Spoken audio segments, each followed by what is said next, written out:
My name is Nan Onkka, and I am here at the Ramray Art Colony. We are working to create a series of 3 watercolor painting activities for you to do, whether you're at school or at home this winter. Our plan is to give you an art kit once a month in January. The second one will be in February, and the third one in March. And you will be able to do a painting activity at home or at school. Your art kit will look like this, and each month there will be a few supplies. The first month, so this month in January, you will get the most supplies because you get your watercolor kit. So let's unpack this kit. Most excitingly, you get your very own watercolor set, and this is for you to keep. You will need to keep track of this through March so that you can do the activities this month as well as in February and in March. So you are welcome to use it for fun in between our lessons, but make sure that you know where it is so that when you get your lesson in February and then again in March, you can participate. So your very own watercolor set with a paintbrush. These are from Joy & Company. Next, you get your very own piece of watercolor paper. Watercolor paper is a slightly thicker and more absorbent paper than regular paper. So while you can paint on regular paper, this works a lot better. So please keep track of this piece of paper for this specific activity. Next month, you'll get another new piece of paper as well as in March. If you want to do more painting at home, you can do it on regular paper. I recommend, if you have access to cardstock or a thicker paper, or watercolor paper, obviously, that you use that because a little bit thicker will work better for watercolors. Lastly, in your art kit this month, you will get a few handouts. So the first one is just an introduction to watercolor painting. So it tells you a little bit about the series that we're going to be doing this winter, and then it also tells you some of the watercolor basics. So this is a good place to start, and I'll go over some of this right now in this video, especially if you haven't done a lot of watercolor painting or you need a reminder on how to set up and use your watercolor paints and clean up. The second handout is going to be thicker, and this is our lesson number 1. So this is January's lesson, Northern Lights Landscape, and I will tell you a little bit more about that in our next part of the video. This handout will do step-by-step. So every month you'll get a handout that covers step-by-step basics. So it's up to you if you want to watch this video to learn more about your art project, or if you want to follow along and do it kind of at your own pace from the handout. There are a couple other supplies that you will need to find from your house or your classroom to do this project. The first thing that you will need is a cup of water with some clean water in it. So this can just be a small cup of water, and it can be about halfway full.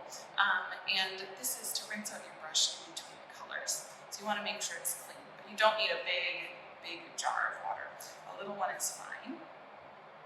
You also will need a pencil, which I hope you all have at home, and that's to draw out our drawing on our paper.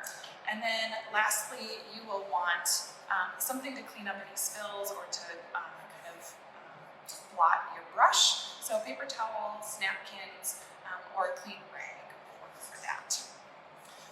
Next, you want to think about your workspace. So ideally, you would have a nice desk or a big table to work on. And this should be a table that you have plenty of space so that you can clear it off and you don't have to worry about spilling or accidentally painting anything. If you want to, you can lay down some newspaper underneath so that you don't get anything on your table. However, watercolor does clean up very easily, so even if you're just working directly on the table like I'm going to, a clean rag should be able to wipe everything up pretty easily, but please have one available. While spills don't happen that often with watercolor, sometimes you knock over your water or accidentally knock your paints so that they do spill. So please plan for that. Also, make sure that you've cleared everything. So if you're working at your kitchen table, make sure you clear off a tablecloth or anything that's on your table, books or papers, just so that we don't accidentally spill on things. Okay, and the next thing I'm going to talk about is just preparing to paint with your watercolors. And one of the things that I like to start with is just pre-wetting my paint set. And I do this just to help the colors mix a little bit better. So all you're going to do is take your clean brush and your clean water and just put a couple dots of water on each paint color. And I'm going to rinse out my brush in between. And again, this is just helping your watercolors to kind of warm up so that they're easier to use and easier to mix. So it's just, I'm doing 3 dots, little dots. There's not big pools of water. Just adding a little bit of moisture and then making sure that I clean my brush out by swishing it around in my clean water every time so that I don't mix the colors on the palette. This watercolor palette has the paints on one side, and then on the other side, the clear cover is where you can mix colors. So you can see that I have used this one before and I've mixed some colors. And that's a great spot to mix your colors for this project. So all together, I call this a palette. So if I say that you're going to mix on your palette, this is what I mean on this side. A couple tips about using a paintbrush. First of all, just like a pencil, when we use a paintbrush, we always pull the paintbrush. We're never pushing. Just like you don't push to write your name, you're always pulling in different directions. And that will help keep your brush nice and kind of clean and organized and in good shape. Secondly, we never store our paintbrush down like this for extended periods of time. So if you are done painting for the day, please take your paintbrush out of the water. The reason is if we store our paintbrush like this, it's eventually going to curl and kind of stay that way, and then it's really hard to paint with. So when you're done with painting, or if you're taking a break, you always want to either store it flat, so you can do it on top of your water, or in your palette, or once your water cup is empty, you can store it bristles face up. But please do not store your paintbrush down like this. Just like we don't push down, we're not pushing to paint. We want to make sure that we treat our bristles really nicely. If you have other paintbrushes, you're welcome to use them and play with them and experiment with them for this series of projects. Just make sure that they're pretty clean and soft. They should bend very easily when you press on them. If they're covered in old paint or something, it's not going to be very nice to work with. So make sure you have a soft brush if you have other brushes at home that you want to play with. To clean up, it's very easy. Even if I have a pretty dirty brush, so let's get the orange here. All I'm going to do is swish my brush around and I just kind of brush it on the bottom of the water cup. And then I can test it and see if I got all of the paint off by just dabbing it here and seeing if it's orange or if it just looks wet. And I managed to get all of it off, so it just looks wet. If it still looks orange, then you can get clean water and do it again, or you can just run it under your faucet just for a few seconds to rinse it out. But you don't need any soap to clean your brush. Now, to clean up your workspace, if you have a big spill, start by just using your paper towels, more than this, or a clean rag. And you can just kind of mop up all of the water. And then if there is something that looks like it got paint on it, you can use a little bit of soapy water just to clean that up. It's very easy. If you get it in your clothes, it'll wash out in the laundry. You don't have to worry about it too much, but try not to get it on your clothes. When you are completely done with your painting, I like to just let my paints air dry like this. If I've used this side of the palette and I close it, then I'm going to get all of these wet and different colors are going to run. So I like to have it dry like this. If you do really want to clean it up and store it away right away, then I recommend just taking your paper towels and just washing this part off gently with a damp paper towel, and then closing it so that there's no liquid here running onto these paints. Always store this flat and not tipped so that the colors aren't running together. Okay, I think that is about it as far as just an introduction to your supplies and getting set up. Again, you'll be using these supplies each of the 3 lessons that we have, and you will get a surprise extra supply in one of the months, but otherwise we're mostly using these. So make sure when you're done with everything that you put your watercolors somewhere where you'll remember where they are, but also feel free to use them in between these lessons. They are yours to keep and they are yours to play with, so please experiment and play and use them in between our 3 lessons. Okay, let's get started on our first lesson.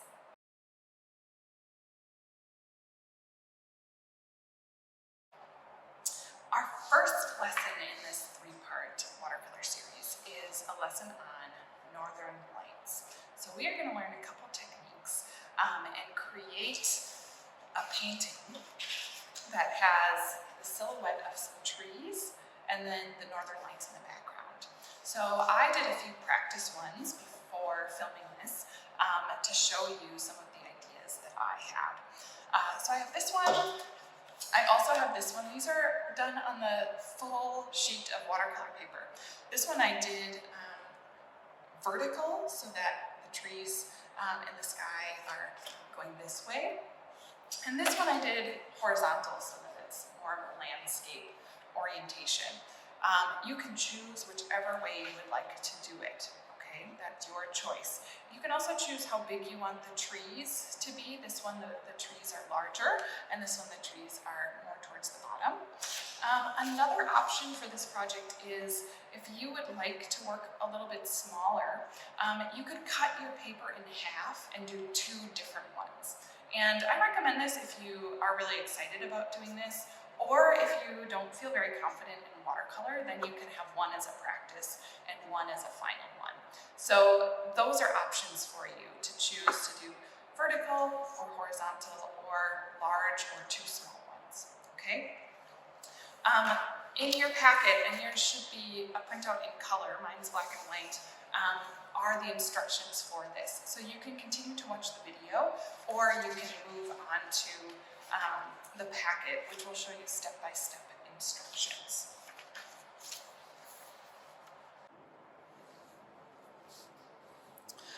Okay, we are ready to start with our watercolor painting. I chose for this demo just so that it's a little easier to see and it will be a little faster to cut my watercolor paper in half. But like I said, you can choose to use the full-size piece of paper, cut it in half. You can do it vertical or horizontal, it's up to you. Before I start painting, I want to make sure that my workspace is nice and clean and clear. There's no books or papers or things that I potentially might get paint on or spill water on. So make sure that your space is clear. You have a nice clean area. Again, if you want, you can put newspaper down underneath and make sure that you have something to clean up any spills nearby. So we're going to start with clean water. So again, fill your water cup about halfway full, and it can just be a small water cup. And I'm going to get my brush wet. With a clean, wet brush, I want you to mix a few colors on your palette to represent the northern lights. The more water that you add to a watercolor paint, the lighter that color will be. When I think about the northern lights, I think about the dark sky. So a dark blue, black, maybe a little purple. I also think about the colors of the northern lights, which tend to be greens and yellows and pinks and purples. So this is a really fun chance to be able to play with some different colors than you normally see in the sky. So you can see I already have mixed from a previous example. I mixed kind of a dark blackish blue. So to do that, what I did is I took a little bit of blue with my wet brush and added it here. And then I rinsed it out and I took a little black and added it here.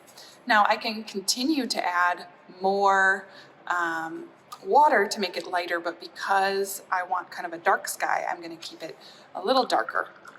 Then I'm going to mix kind of a purplish color. So this palette doesn't really have a true purple, but it does have pink and it has blue. So I'm going to put a little pink, rinse my brush out, and a little blue to make a purple. And then I want to make maybe like a greenish blue. So I'm going to take my blue here,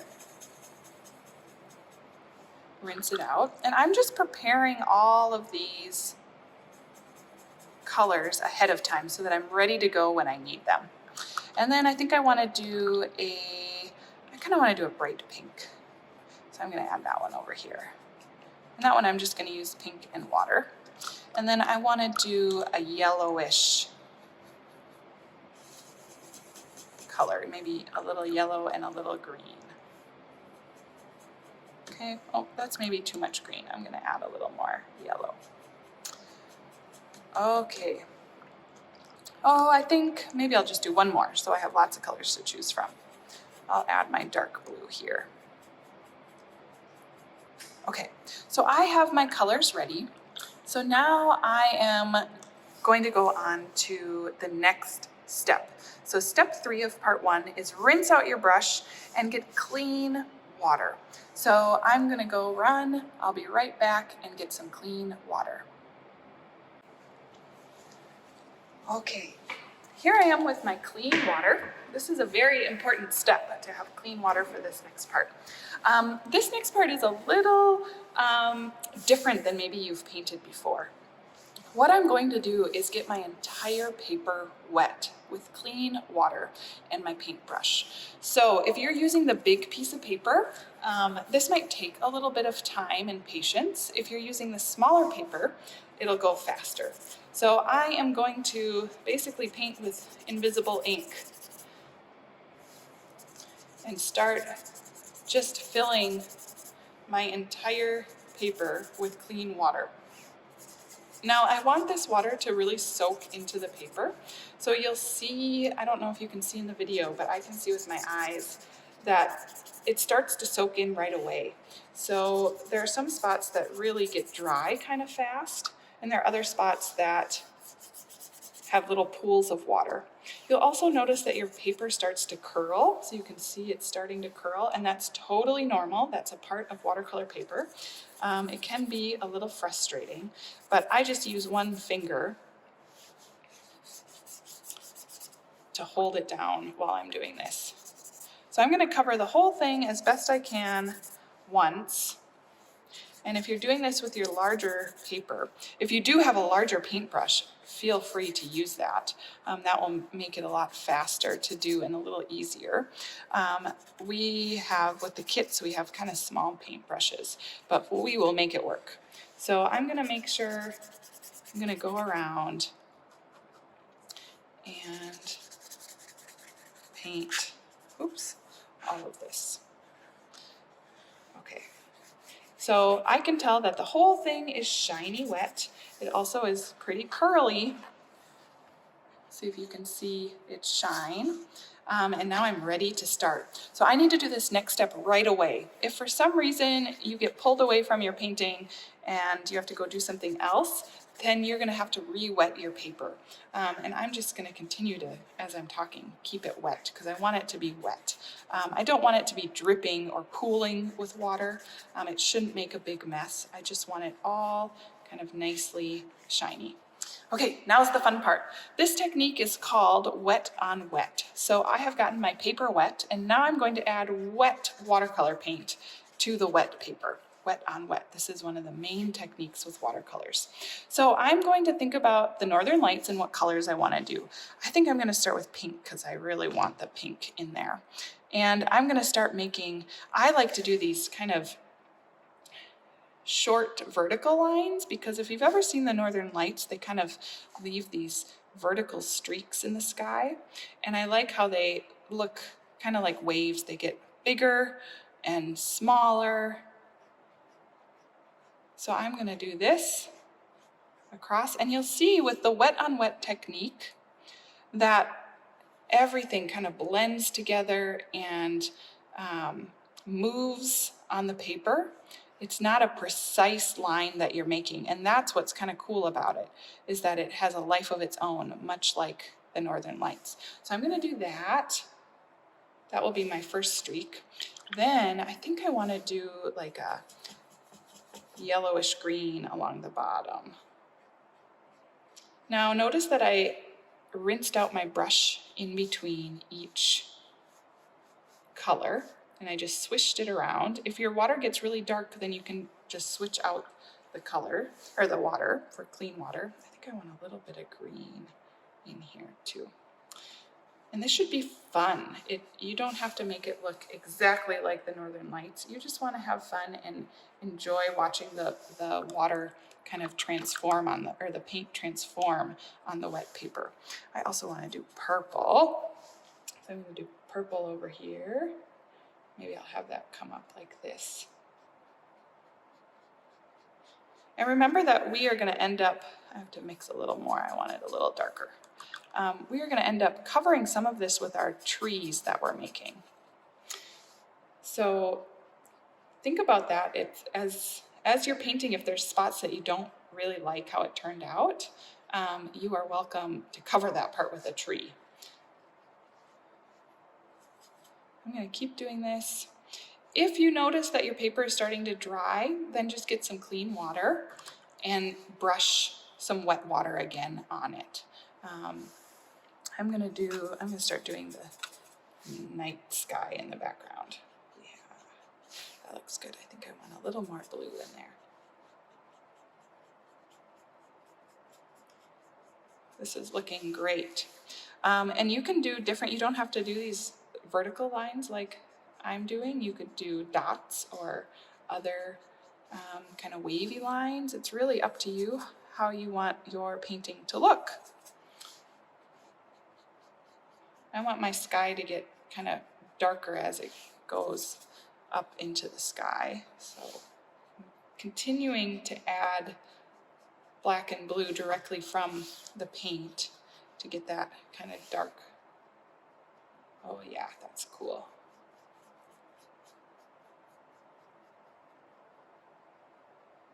Okay, so once I'm kind of done, I can keep adding. As your paper dries, the lines are going to get more precise and bleed less, which is kind of cool. So feel free to just keep painting until you kind of like what you see.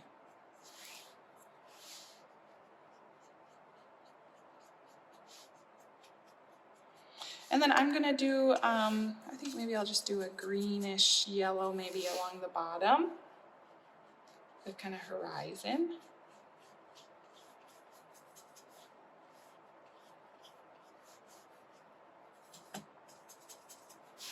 I want to fill the whole paper just so that when I do my trees in the next step,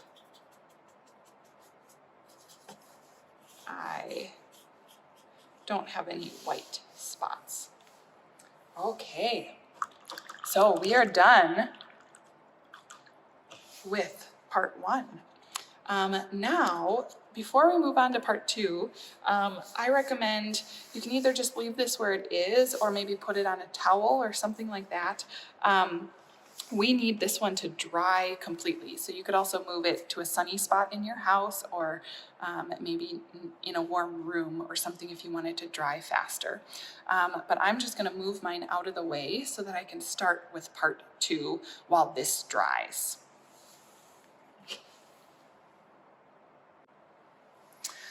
Okay, it is time to start part 2. So before I start, I'm going to make sure that my work surface is dry so that I don't get any wet paint on my next step. I'm also just gonna take my paintbrush out and lay it down flat so that it doesn't bend in the water. You can lay it right on your palette or on a clean surface. And then I'm going to get a piece of scratch paper. So this can be anything from a notebook or just around your house. It doesn't have to be the same size as the paper that we have. It's just a practice. Part 2 is our drawing part of this activity. And what I want you to do is start to draw some trees. I found the easiest way to do this was to look out my window and observe some trees so that I have something to look at when I'm drawing the trees. And these trees could be lots of different, I'll show you these examples. They could be really small trees. They could be really large trees, or they could be kind of clumps of trees. It really depends on what you want for your final painting. Because I did my watercolor horizontal, I'm gonna think about how I want the trees to fill the space. Do I want them to just be low against the bottom, or do I want them to be tall, kind of going out into the sky? I don't have the trees from my house right in front of me, but I look at them every morning and I kind of know what they look like. So out my window, I have 2 really tall kind of spruce trees. So I'm gonna just draw these 2 trees, and they're like, I call them the twins because they look almost identical and they're the same height and they're the same width and they're taller than any of the other trees around. So I'm gonna draw 2. And I'm just doing the outline because we're gonna paint these in silhouette, which means everything's gonna be black. So I don't really need details. So I have my 2 trees like that. And then next to those trees, there's some shorter deciduous trees. So aspens and birch. So I'm gonna draw a couple shorter trees. And I want even though the northern lights happen any time of the year, we often see them the most in the winter. And so I'm gonna make my trees a winter scape. But that said, if you wanna do a summer scene, you are welcome to do that as well. So I'm just practicing drawing my trees to kind of see what they look like and see if I like them like this. And they don't have to be perfect, they're just my practice. So I think I like that, except for I think I'm gonna make them just a little smaller because I actually really like how my sky turned out on my painting. So if I make them a little bit smaller, I'll see more of the sky. And then also I'm gonna add a horizon line down here so that I can kind of tell where the earth is. So the tree is gonna be black and this is gonna be black all the way down here. Now I did add that if you are up for an extra challenge, you are welcome to add other details. So if you want to draw a little house or a person or someone skiing or a fox or anything to make to add more meaning to your artwork, you are more than welcome to do that. That is an extra challenge. I would like for the trees to kind of be the main focus, but it's your artwork, and if you would like to add something else, that would be absolutely wonderful. So when I am happy with my sketch, now I need to take a little break because my painting is not yet dry and I need my painting to be absolutely dry before I start the next step. So this could take 10 minutes, it could take a half hour. It probably won't take much longer than that, but this is a good time to pause this video, take a little break, go stretch your legs, do something, and come back when this is completely dry. Okay, we are on to part 3 of painting our trees. So I have waited until this is completely dry. There's no wet spots, no shiny spots. It's dry to the touch before I start the next part. The next part, the reason it needs to be dry is because if you draw with pencil on wet paper, it can tear the paper and it just doesn't work very well. So we want to make sure it's dry. And then what I'm going to do is basically draw this again onto this paper. And I decided that I wanted the trees to be a little bit smaller. So I'm going to draw this again. I'm going to start with this tree and draw it just a little bit smaller so that I see more of my sky, because I really like how the sky turned out. So I'm drawing my pine trees. Again, they don't need a lot of detail inside the tree because they're going to be mostly black or a dark color. So I'm really just paying attention to adding some detail on the outside of the trees so that they look a little realistic. And I'm going to have my horizon line kind of go like this along the bottom. And then I'm going to have my 3 other trees kind of come out like this.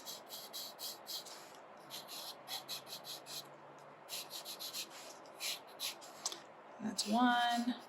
And again, these are the trees that I can see from my house, and I look at them every day because this is actually the direction where the sun rises in the mornings. And I just really enjoy looking at these trees. And if you chose to do the extra challenge of drawing a little house or a person or someone outside skiing or an animal, this is when you would draw that on there as well. Okay, so I have finished drawing and now I get to paint. Now this technique is different than what we just did. It is called wet on dry. So when we did the background, we did wet on wet, and we had the whole background of the paper wet, and then we added wet paint. And this part, we're gonna be painting on dry paper. So when we paint on dry paper, the colors don't spread the same way. The colors only spread if they're going onto a wet surface. So I'm going to think about that, and I'll be able to get much crisper kind of edges than I was able to with the background, okay? So I'm going to mix a dark color. And I have a clean paintbrush. My water is pretty clean. It's actually the color I'm going to end up painting, kind of a bluish, so I'm just going to use this dirty water. But if your water is really dark or a completely different color than blue, I would rinse it out and get some fresh water. Okay, so I'm going to use my blue and my black, and I'm rinsing my brush in between to get a nice dark color. Again, the more water you add, the lighter the color gets. So I don't want to add too much water. I want my color to be really dark. And you're welcome to add a little green or a little pink if you want more of a purpley or a more greenish blue color. But I kind of like this blue and black. It reminds me of winter. So now I have my color, and I am just going to start painting in my trees. And you'll notice that the paint doesn't run because my paper is now dry. And it's okay if it gets a little lighter in some spots or maybe a little more blue or black as you paint. All of that is a natural part of watercolor. So I'm gonna paint this tree in. And I'm gonna start painting this down here.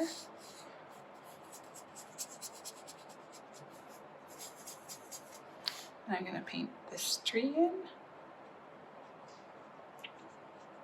Notice I'm always pulling with my brush. I'm never pushing. I'm never kind of smushing it onto my paper. I'm always, just like you do with the pencil, you're always pulling your pencil kind of towards you.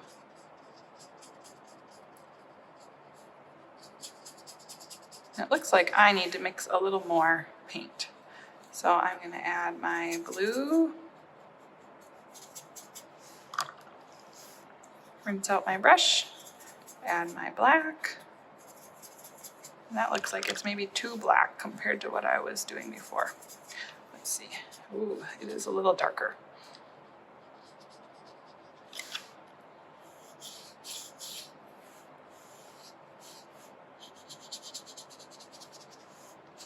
Okay, so now I'm gonna do my deciduous trees, the aspens, the birches. Maybe you have maples at your house.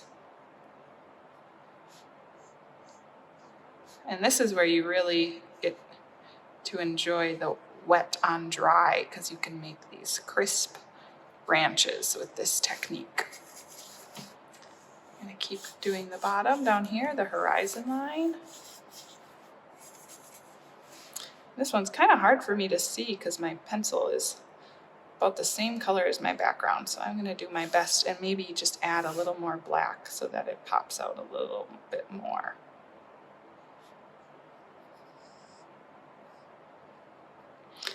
And like I said, if the colors change or the value changes as you paint the silhouette part, that's totally okay. Maybe you'll even want to do that. It's really up to you because it's your painting.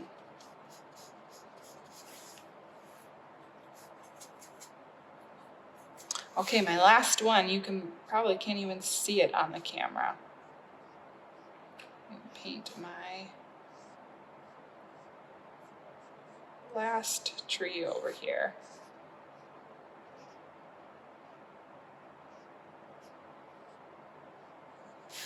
And look at that. Just gonna fix a couple little spots. I am done. Look at my beautiful little winter Northern Lights scene. So now that I've finished painting, I need to let my paper dry completely. I don't want to move it or tip it because I have these little pools of watercolor paint that might run. So I'm just going to leave it right here. And I will clean out my brush by just rinsing it. Again, I'm going to check to make sure all the paint came out, and it looks like it did. That's just clean water. If it's not clean water, you might just refill this with clean water and rinse it again, or run this under your faucet for just a few seconds to clean it out.